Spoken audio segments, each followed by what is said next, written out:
오늘 우리 함께 공독하신 본문 시편 95편 이 말씀은 성전에서 예배할 때 불려졌던 그런 감사 찬양의 노래로 알려져 있습니다.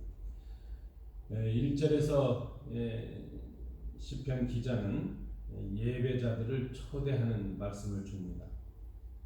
오라 우리가 여호와께 노래하며 우리의 구원의 반석을 향하여 즐거이 외치자.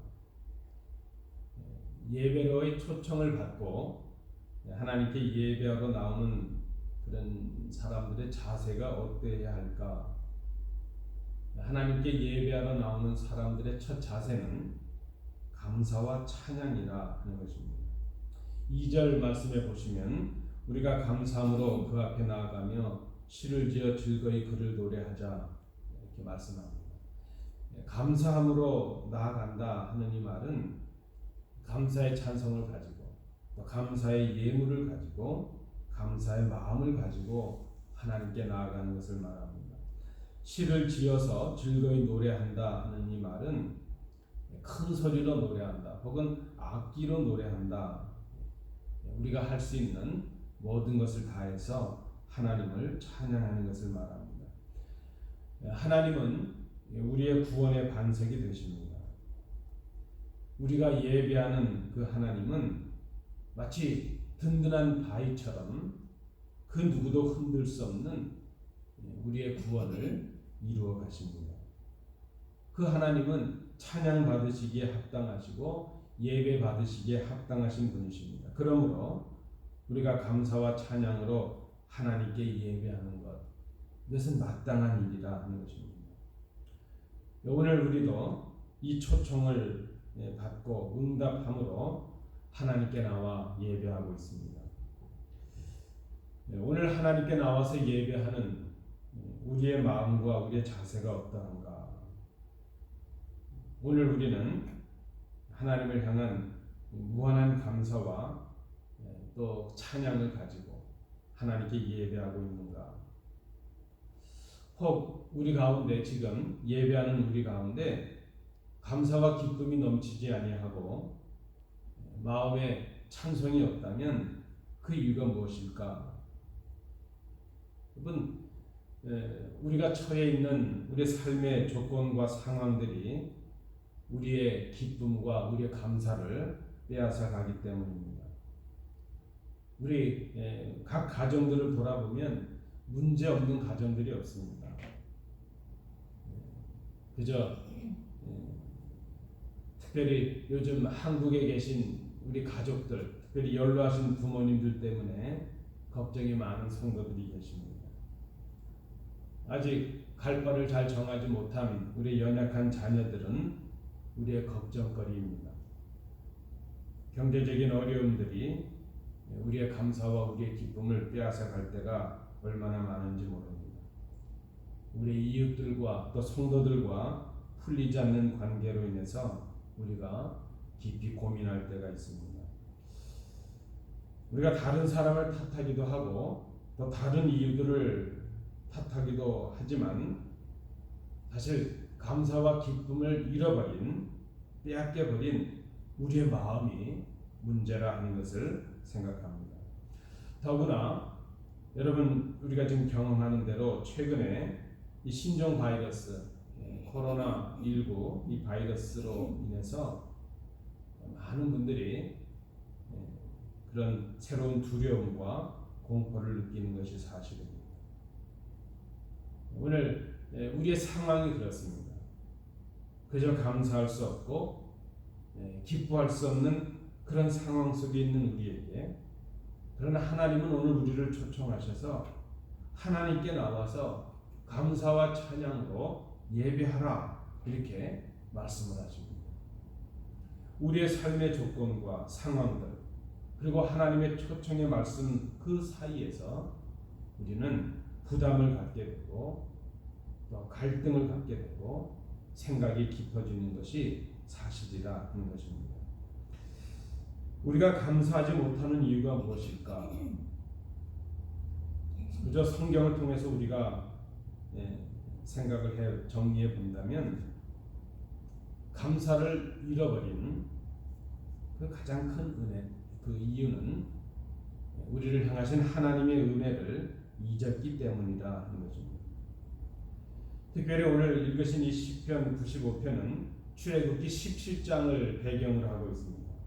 출애굽의 역사, 과거의 역사를 기억하게 합니다. 과거의 그 역사적인 회고로 그 사건에 조상들이 겪었던 그 사건을 기억함으로 인해서 광야에서 방황하던 그 불신앙을 다시는 반복하지 말라 하는 것을 경고하기 위해서 이 말씀을 주고 있습니다. 여러분 아시는 대로 출애굽한 이스라엘 백성들이 신광야를 지나서 광야를 지나는 동안 마실 물이 부족하게 되었습니다. 마실 물이 없게 되니까 그들은 하나님을 원망하고 모세에게 불평하며 모세와 다툽니다. 그런데 우리가 생각해 보면 사실 그들이 출애굽한 것 자체가 은혜였습니다. 애굽의 종살이로 그 애굽에서 종으로 전락해서 살아가던 그 이스라엘 백성인데 자유로운 하나님의 백성이 되게 하신 것, 그것이 하나님의 은혜였습니다. 단지 마실 물이 없다는 것 때문에 마음을 완악하게 하고 하나님을 원망하고 있습니다. 그들은 지금 자신들의 요구를 들어주는가 아닌가 하는 것으로 하나님이 계신가 아닌가 하는 것을 시험하고 조사하고 판단하려고 합니다. 하나님께서는 당신의 뜻을 거역하고 당신을 떠난 삶을 살아가고 있는 이스라엘 백성의 광야 40년 동안 그 세대로 말미암아 근심하셨다, 그렇게 오늘 본문은 말씀합니다. 여러분, 이 일로 인해서 출애굽했던 1세대는 여호수아와 갈렙을 제외한 모든 사람들이 광야에서 비극적인 삶의 결말을 맺고 말았습니다. 왜 하나님의 은혜를 잊었을까? 왜 하나님의 은혜를 잊었을까? 하나님이 누구이신가 하는 것을 잊었기 때문입니다. 하나님이 누구이신가 하는 것을 생각하지 않기 때문입니다. 그리고 그 하나님을 믿지 않기 때문입니다. 이스라엘 백성들은 지금 광야의 그 약간의 고달픔 속에서, 물이 떨어졌다는 불편함 속에서 바로의 손아귀에서 구원해 주신 그 하나님의 능력을 경험했죠. 이미 그들은 그 은혜를 경험했습니다. 그들은 홍해를 건너게 하시는 하나님의 기적을 경험하였습니다. 광야에서 만나와 메추라기를 먹게 하시던 기적도 경험을 합니다. 그럼에도 그들은 하나님이 창조주시오 만유의 주인이시오 원수와 대적들보다 크신 분이라는 것을 생각하지 못하였습니다. 믿지 못하였습니다. 믿지 못했기에 하나님의 구원의 능력과 은혜를 경험했으면서도 상황이 변하고 조건이 변하는 그 작은 장애 속에서, 작은 불편함 속에서 의심하고 원망하고 말았습니다. 하나님이 누구이신가? 바로의 손아귀에서 건져주셨던 하나님, 그 홍해를, 바다를 육지같이 건너게 하셨던 하나님, 그 하나님을 경험했으면서도 정작 하나님이 누구이신지를 생각하지 아니했고 하나님이 누구이신가 하는 것을 생각하지 않았기에 하나님을 믿지 못했다는 것입니다. 오늘 본문은 말씀합니다. 하나님이 누구이신가? 우리가 기억해야 되고 생각해야 되고 믿어야 되는 하나님이 누구이신가? 하나님은 크신 하나님이시다. 모든 신들보다 크신 왕이시다. 땅의 깊은 곳이 하나님의 손 안에 있습니다. 산들의 높은 곳도 하나님의 것입니다. 바다도 하나님의 것이요 땅도 하나님의 것입니다. 하나님이 창조의 주인이시기 때문입니다. 우리가 지난 날을 생각하는 이유가 어디 있겠습니까? 우리의 지난 날, 그 과거에 비참했던 자리, 어려웠던 자리, 그 죄악 중에 살았던 우리의 삶의 자리 가운데 우리와 함께 하시고 기적을 베풀어 주셔서 능력을 행해 주셔서 우리를 여기까지 인도해 주신 그 하나님을 기억하기 위함입니다. 그 하나님의 은혜를 생각하기 위함입니다. 그 은혜를 인하여 오늘 우리가 성숙한 감사로 하나님 앞에 서기 위하여 우리가 과거를 생각합니다. 과거는 우리에게 교훈을 남깁니다. 그 교훈은 하나님이 우리와 함께 하셨고 하나님이 우리의 주인이시고 하나님이 우리에게 은혜를 주셨다는 것을 기억하는 교훈입니다. 우리는 지금 신종 코로나 바이러스라는 이 전염병 이것 때문에 점점 가까이 다가오는 두려움과 공포에 쌓여 있습니다. 우리의 지난 날들을 한번 돌아볼 필요가 있습니다. 여러분 기억하시는 대로 인류의 대재앙으로 기억되는 흑사병, 소위 패스트라는 병이 있습니다. 14세기부터 17세기까지 유럽에서 창궐하여 약 2억 명 정도의 사람이 목숨을 빼앗기는 치명적인 전염병이었습니다. 이 병에 걸리면 피부가 검게 변하고 몸에 괴저가 생겨서 나중에 후대는 그 병을 흑사병이라 그렇게 이름을 붙였습니다. 근데 여러분 우리가 한 가지 생각할 것이 있습니다. 이 흑사병의 가장 극성기, 가장 심했던 그때가 바로 교회적으로는 종교개혁의 시기였다는 점을 주목해 볼 필요가 있습니다. 제가 종교개혁의 그 기록들을 좀 찾아보았습니다. 취리를 중심으로 종교개혁가였던 쭈빙글이라는 사람은 이 병으로 자녀를 잃는 슬픔을 겪었습니다. 그가 살았던 그 취리라는 동네는 큰 도시가 아니었는데 전체 도시원 중에 7,000명 중에 2,000명이 목숨을 빼앗기는 비극을 경험하였습니다. 독일의 루터는 이 전염병에 맞서서 구체적으로 이제 지침을 내립니다. 약을 먹고 집과 거리를 소독하고 사람이 많은 장소를 떠나 몸을 돌보고 믿음으로 전염병과 맞선다는 생각으로 하나님을 시험치 말라 권면합니다. 왜 그런가 하면 이 당시에 전염병이 마귀가 주는 병이기 때문에 신앙으로 이기기 위해서 약도 먹지 말고 이제 사람들과 격리되는 것도 하지 말고 모여서 기도함으로 병을 고쳐야 된다는 그 잘못된 생각에 빠진 사람들을 권면하였다는 것입니다. 스위스의 칼빈은 흑사병이 심한 그곳에 환자를 돌보겠다고 자원하였습니다. 그러나 그 의회는 칼빈이 더 큰 일을 해야 될 책임이 있기에 그를 만류했다고 기록하고 있습니다. 마치 흑사병과도 같은 신종 코로나 바이러스 앞에서 우리는 어떻게 해야 될까? 무엇을 할 수 있을까? 오늘 이스라엘 백성들처럼 과거 자신들의 조상들이 마실 물이 없다는 것 그 하나로 하나님을 원망하다가 하나님의 진노를 샀던 그 사건을 기억하고 있는 것처럼 오늘 우리도 과거의 사건을 생각하며 우리를 향하신 하나님의 교훈을 받을 수 있기를 간절히 원합니다. 먼저 우리가 기억할 것이 있다면 흑사병이 창궐할 그때가 바로 교회가 타락하고 성도가 부패했던 때였다는 것을 우리가 기억해야 될 것입니다. 그때 교회가 타락하였습니다. 하나님의 말씀을 왜곡하고 교회가 세상의 권력의 도구가 되었습니다. 믿음이라는 것이 신앙이라는 것이 치부의 수단이 되었습니다. 구원과 신앙을 빙자하여 면죄부를 팔았습니다. 교회의 부패로 온갖 거짓 교훈과 이단들이 들끓었습니다. 바로 그때 인류는 흑사병의 침범을 받았고 교회는 종교개혁의 이름으로 개혁이 되었습니다. 여러분 역사 이래로 동서양을 물어나고 지금처럼 교회가 부패하고 성도들이 타락했던 때가 있었을까? 지금처럼 이단이 창궐했었던 때가 있었을까?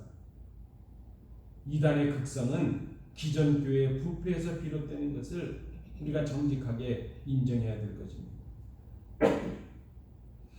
한국 교회를 생각해 보도 그렇습니다.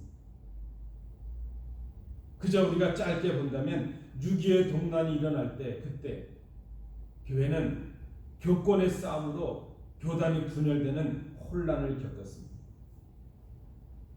60년대 70년대를 겪으면서 교회가 기복신앙과 비뚤어진 외적인 성장에 열을 올리고 있을 때 그때 한국교회는 온갖 이단들이 일어나게 되는 빌미를 제공하였습니다. 여러분 지금 교회들이 어떠합니까? 교회가 세습과 부의 축적으로 세속화되고 권위화되고 권력화되고 있습니다.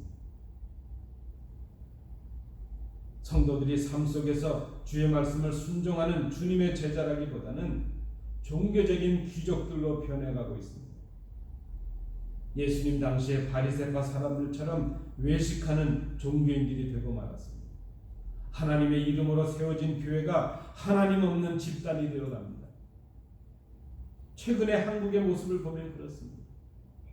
제가 아주 깜짝 놀란 일이 있어요. 무슨 집회를 인도하는 목사님이 나와서 하나님 내 말 안 들으면 죽어, 까불면 혼나? 제가 너무 깜짝 놀라요. 그분이 목사래요.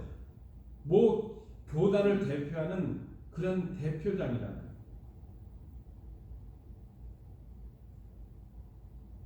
하나님의 이름으로 세워진 교회가 하나님이 없습니다. 하나님을 믿는다는 성도들이 하나님 없는 삶을 살아가고 있습니다. 말씀이 삶의 기준이 되지 못합니다. 이 땅에 불어닥친 이 전염병 앞에서,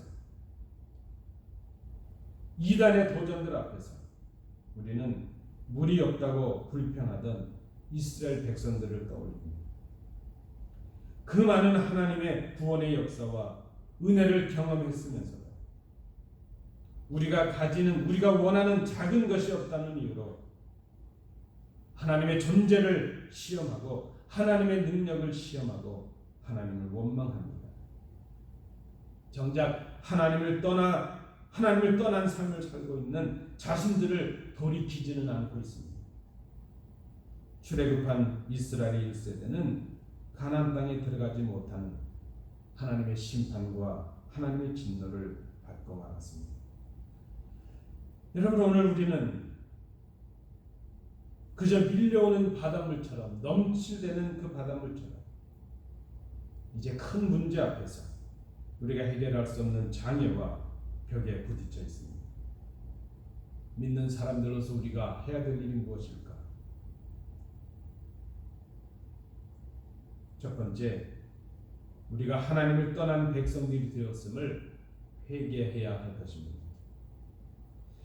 지금 이 원인이 누구 때문이요, 무엇 때문이라며 논쟁하고 누군가를 향하여 비판하기 전에 먼저 우리 스스로 하나님 앞에서 자신을 돌아봐야 할 것입니다. 세상의 유혹에 밀려 하나님을 떠난 우리를 애통해야 할 것입니다. 이 폭풍이 나의 연고로다. 이 폭풍이 나 때문입니다. 고백했던 이 요나의 고백처럼 우리가 하나님 앞에서 죄인임을 고백하는 것입니다. 우리의 끝없는 욕심이 자연을 파괴하고 온갖 편의를 낳고 질병들을 초래했음을 고백하는 것입니다. 이 불행 속에서 하나님을 떠난 우리의 완악함과 우리의 죄악을 고백해야 할 때가 바로 지금입니다. 그 하나님 앞에 우리의 무릎을 꿇어야 할 것입니다. 오늘 말씀이 우리에게 그렇게 권면하고 있습니다. 우리가 하나님 앞에 나와 무릎을 꿇으라 하는 것입니다. 오라 우리가 굽혀 경배하며 우리를 지으신 여호와 앞에 무릎을 꿇자. 그러면 하나님이 고치십니다. 내 백성이 그들의 악한 길에서 떠나 스스로 낮추고 기도하여 내 얼굴을 찾으면 내가 하늘에서 듣고 그들의 죄를 사하고 그들의 땅을 고칠지라. 하나님 앞에 엎드리는 것. 지금 우리가 해야 될 일입니다. 두 번째입니다. 이 말씀을 통해서 우리가 생각하는 두 번째는 우리가 당하는 이 위기가 기회라는 것을 깨닫는 것입니다. 생각해 보면 이스라엘 백성들에게 마실 물이 없다는 것, 그것은 하나님의 은혜를 경험할 기회였습니다. 예수님의 말씀을 들으러 모였던 군중들에게 먹을 것이 없었다는 것, 어린아이에 오병이어밖에 없었다는 것, 그것은 주님의 능력을 경험할 기회였습니다. 물이 떨어진 이스라엘 백성들이 할 것, 그들은 이스라엘의 하나님 여호와께서 자신들에게 베푸실 그 능력을 기대하고 기다리면 될 일이었습니다.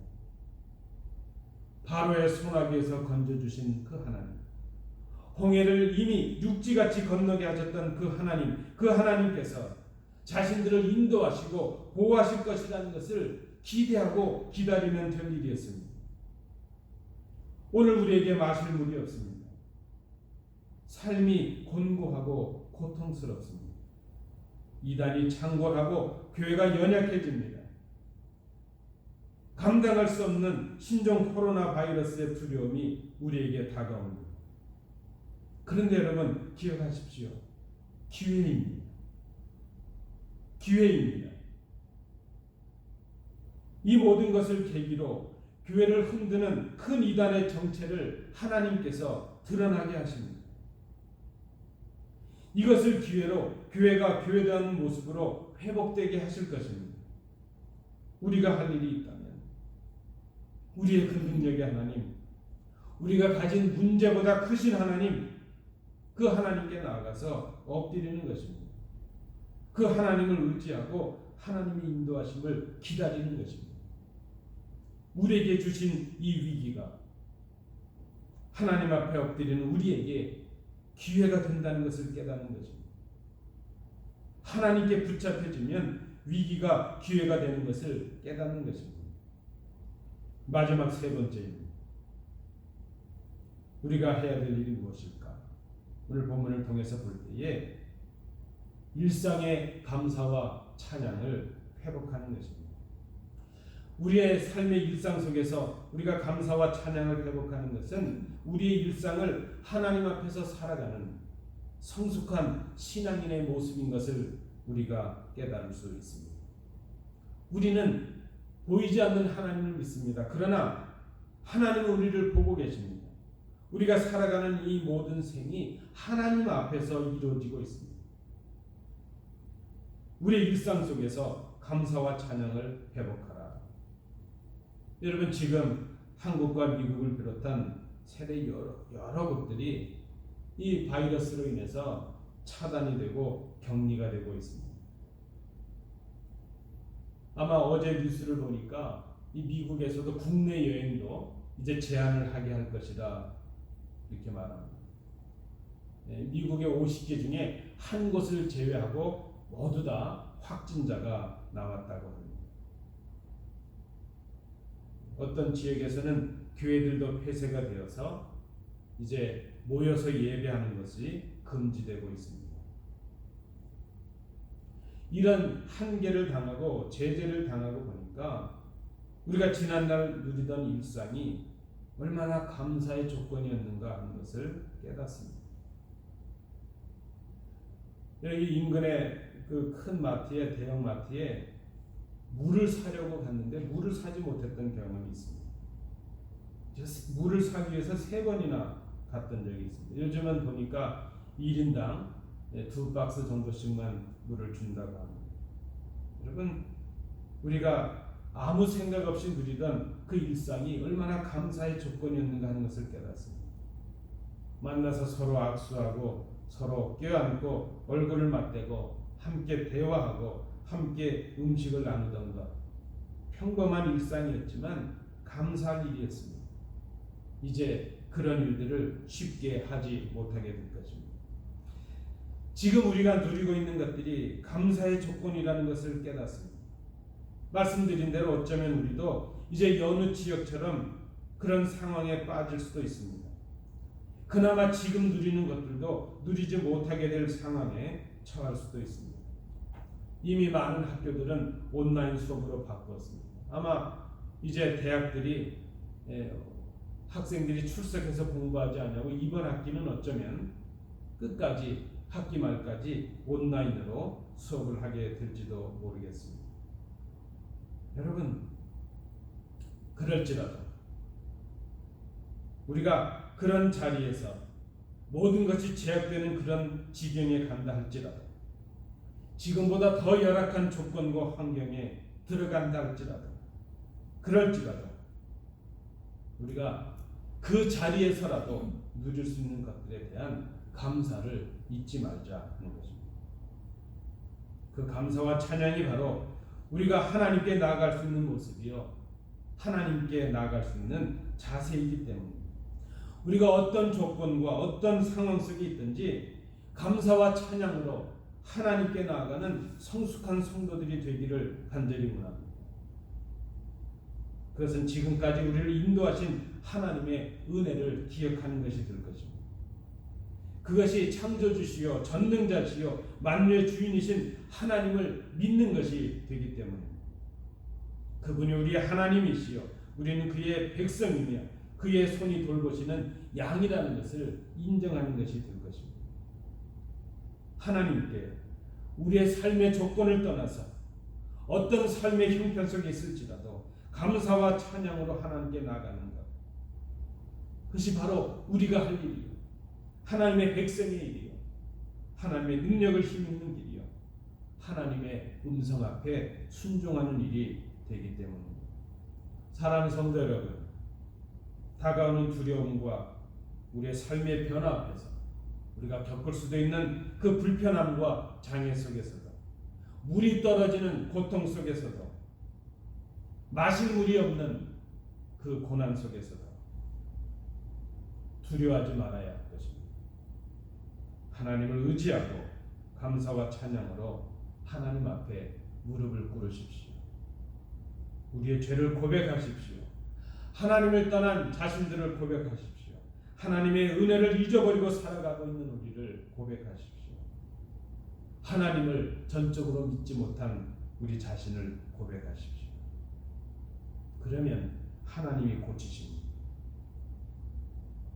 하나님이 고치시는 은혜를 경험하시는 이 계기가 될 수 있기를 원합니다.